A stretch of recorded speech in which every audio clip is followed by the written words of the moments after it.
Olá, meus amigos. Muito obrigado pela sua audiência. No ar, mais uma edição do nosso Sala de Entrevistas.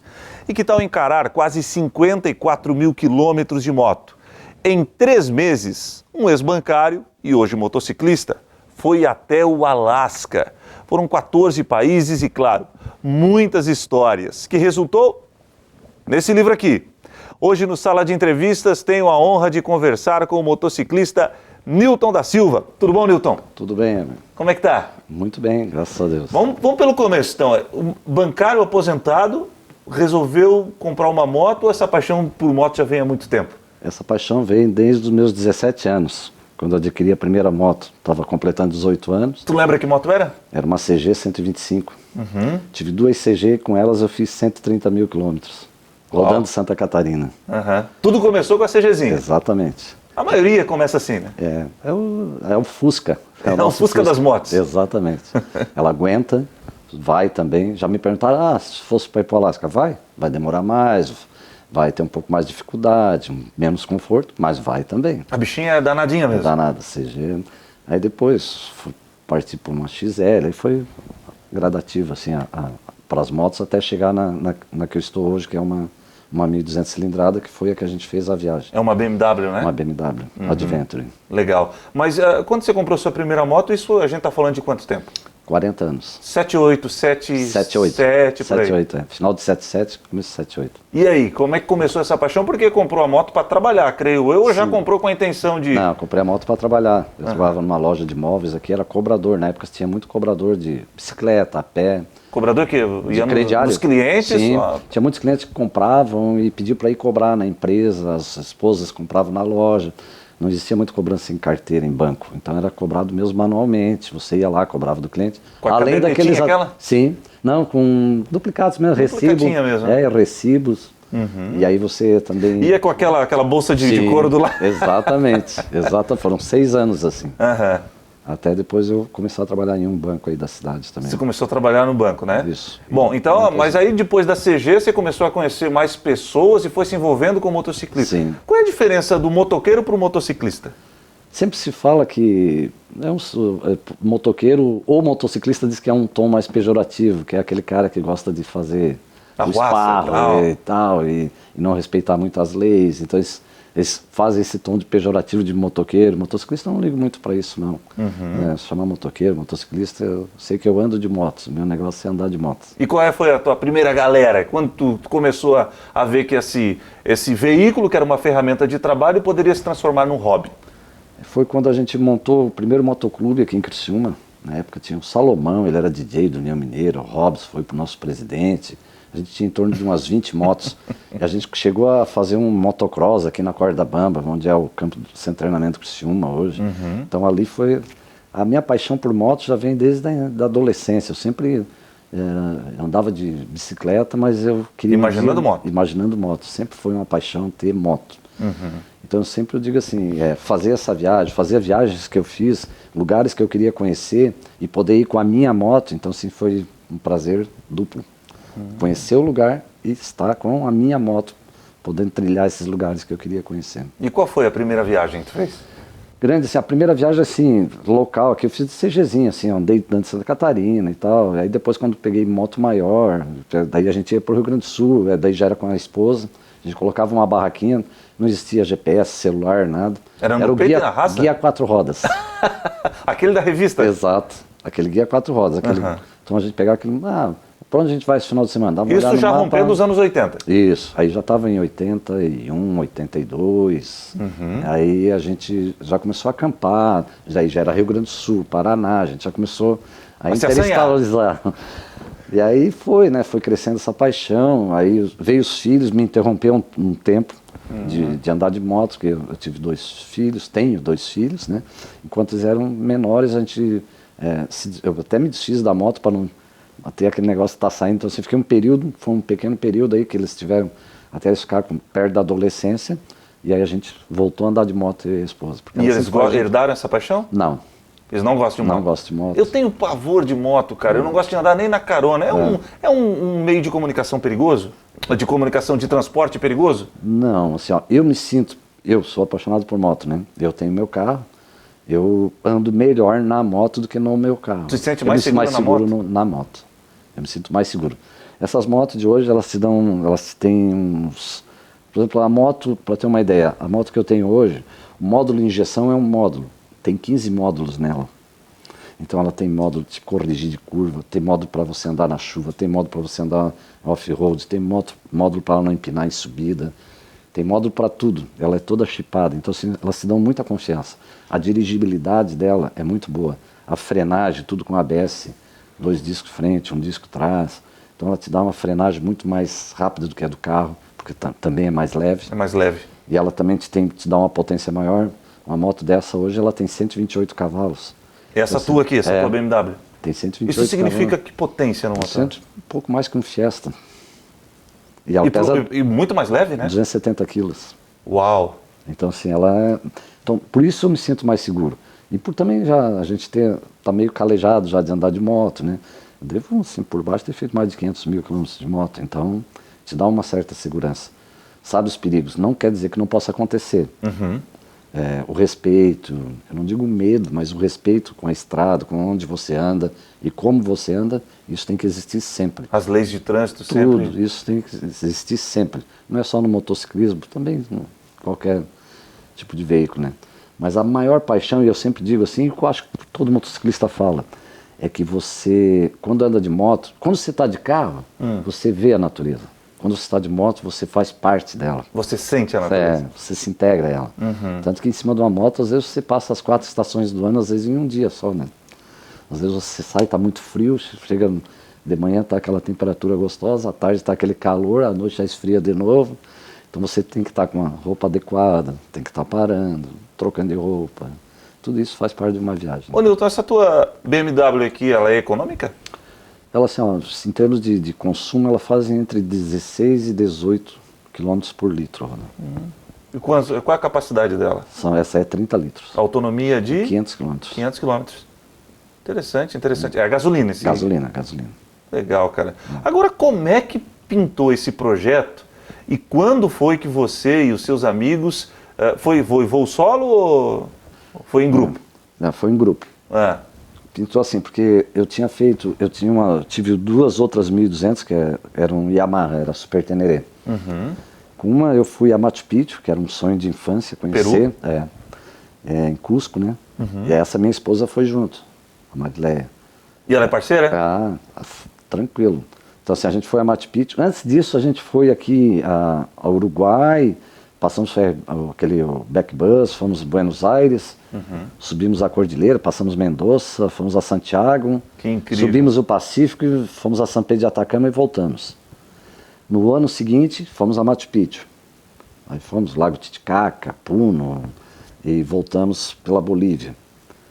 No outro ano, e assim a gente passou o Natal, legal que a gente passou o Natal em São Pedro de Atacama, a virada do ano em Cusco. Pro outro ano a gente foi pro Ushuaia. Passamos o Natal em Bariloche, virada do ano no Ushuaia.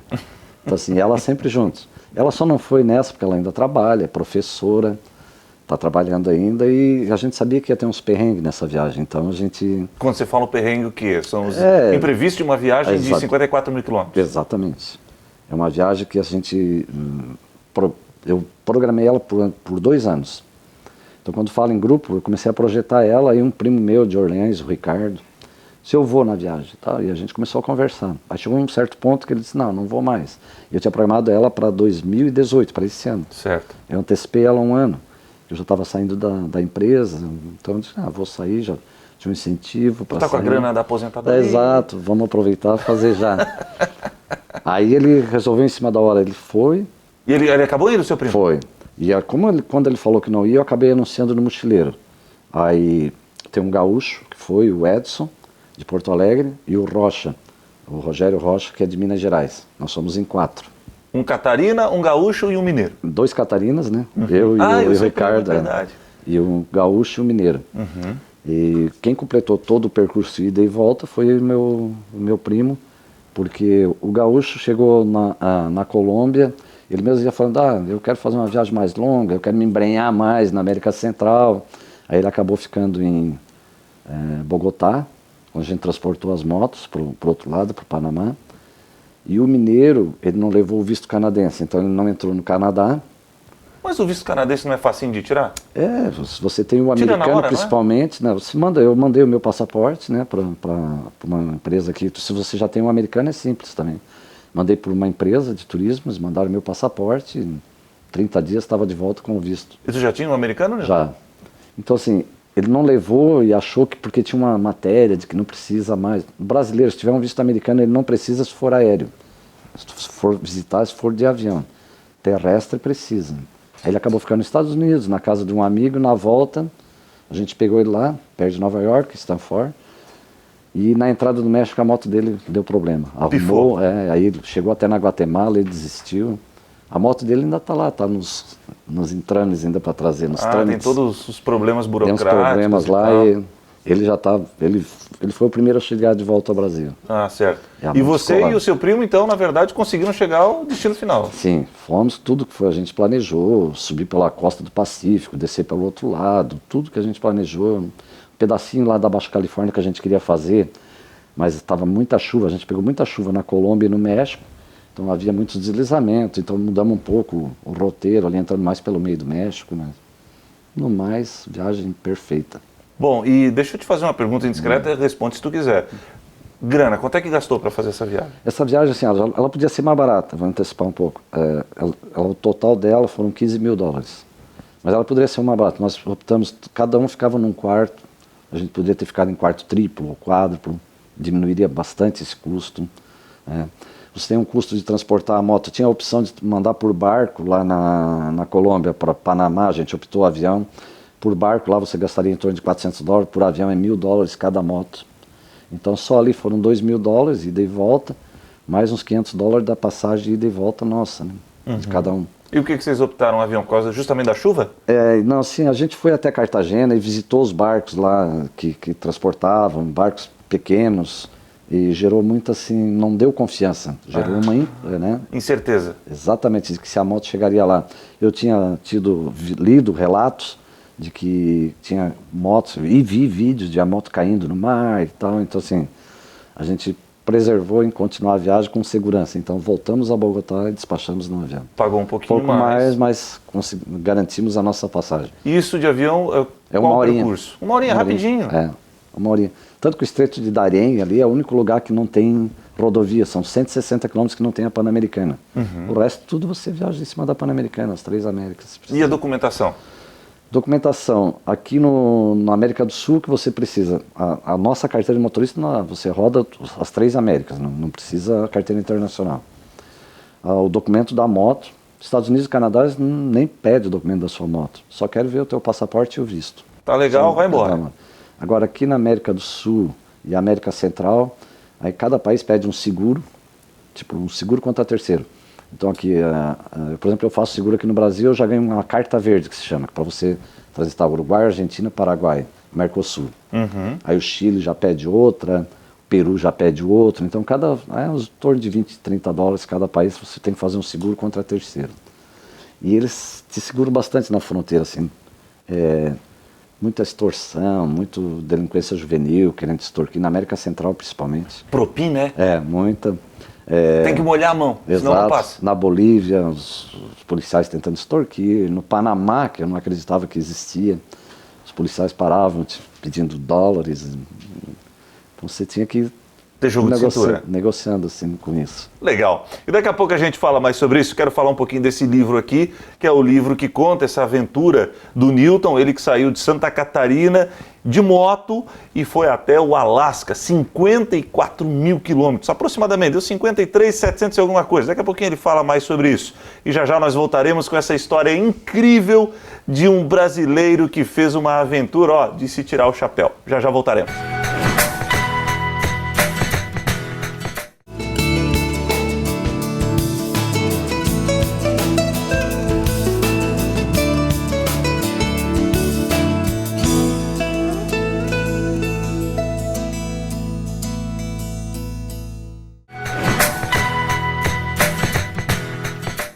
Estamos de volta com Sala de Entrevistas. O meu convidado de hoje está aqui, Newton da Silva. Ele que é motociclista, saiu de Santa Catarina, foi até o Alasca, quase 54 mil, deu 53.700 que eu estava vendo. 53.728. Uau!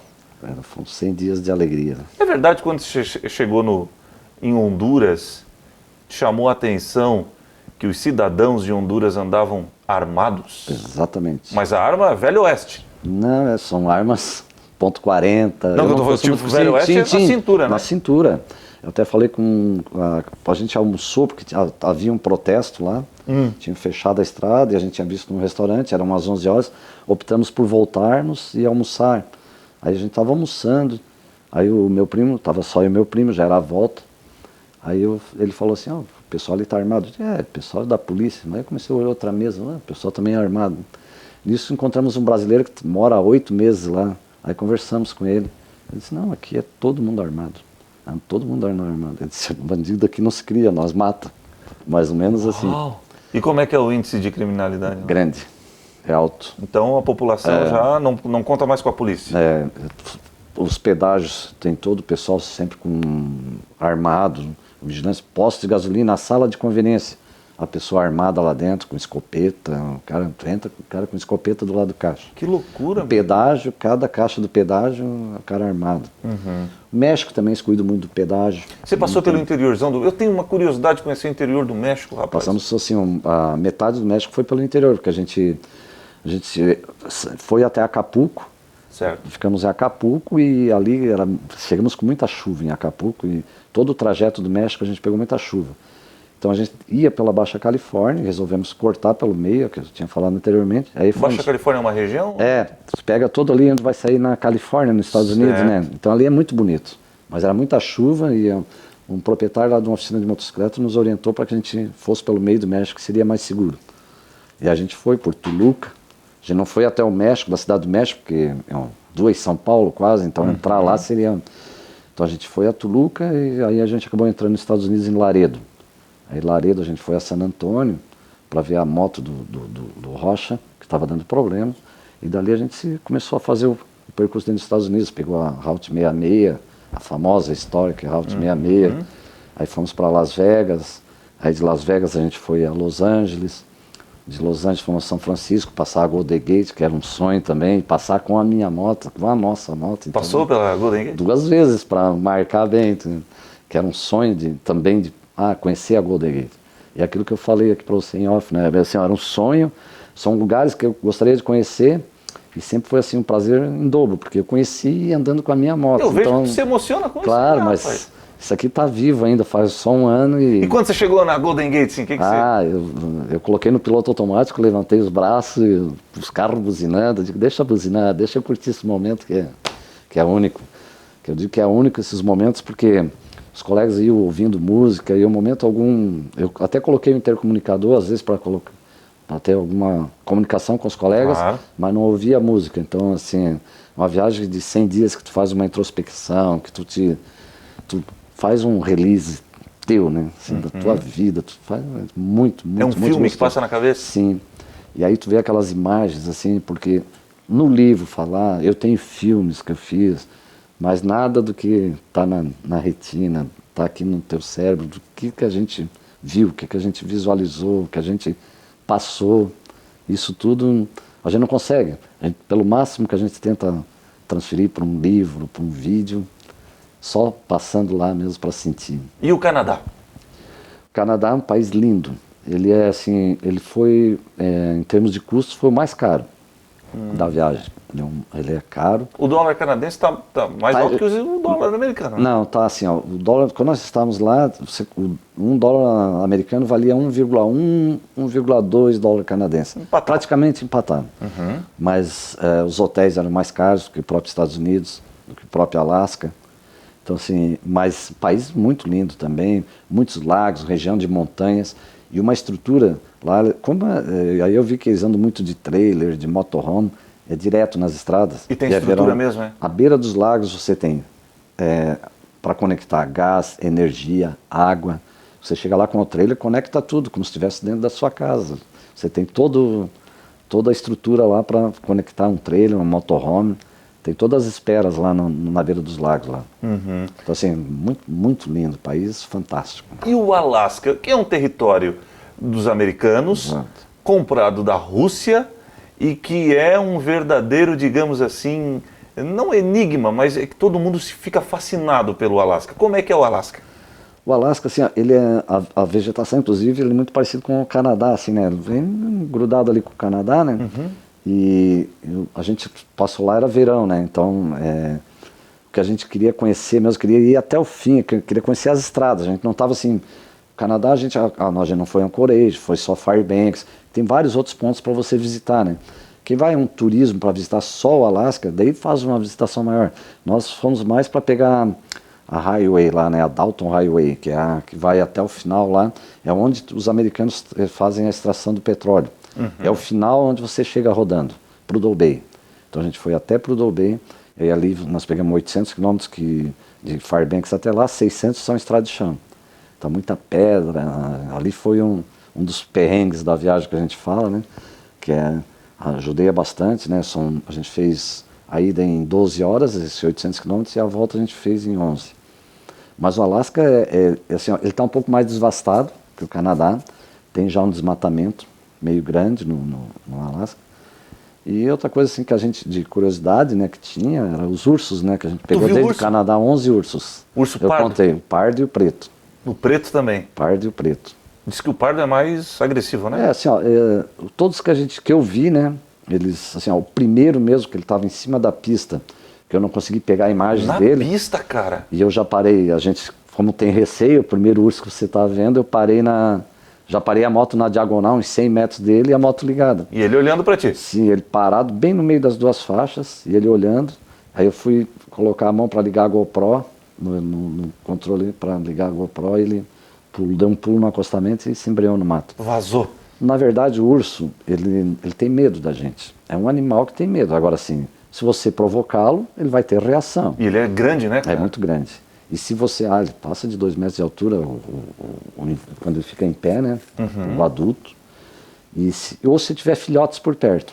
Agora, assim, eu tenho imagens que eu tenho de urso pastando, sentado pastando. A gente parou no acostamento com a moto ligada.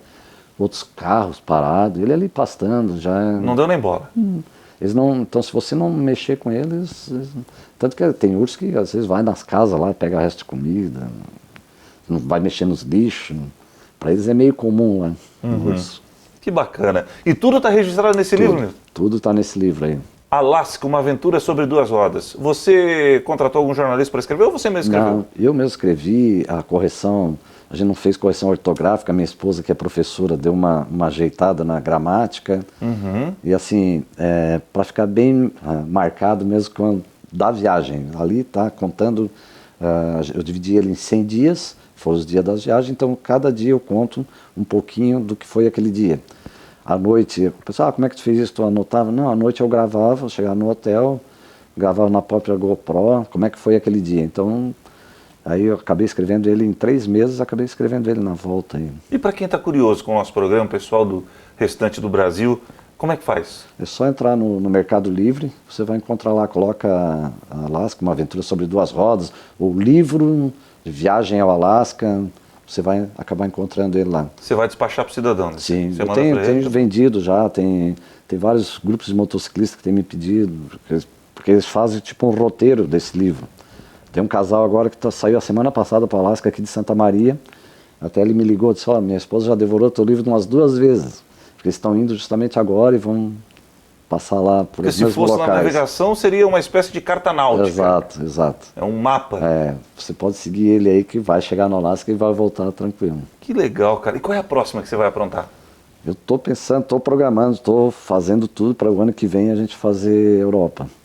Quem você vai? Você e sua esposa? Essa ela vai, essa ela quer ir. E aí, o que você pretende fazer na Europa? Vai percorrer o quê? A gente pretende fazer 18 países. Estou vendo agora o custo, se a gente vai alocar a moto lá, mas parece que está meio alto. Se for como eu estou pensando, talvez eu vá despachar minha moto. Estou vendo aqui já com o Porto de Itajaí, já me deram alguns valores. Então a gente despacha a moto daqui para Lisboa, depois a gente faz o voo daqui lá. Aí de Lisboa, de Portugal, a gente sai, vai França, vai depois Áustria, Alemanha, Bélgica.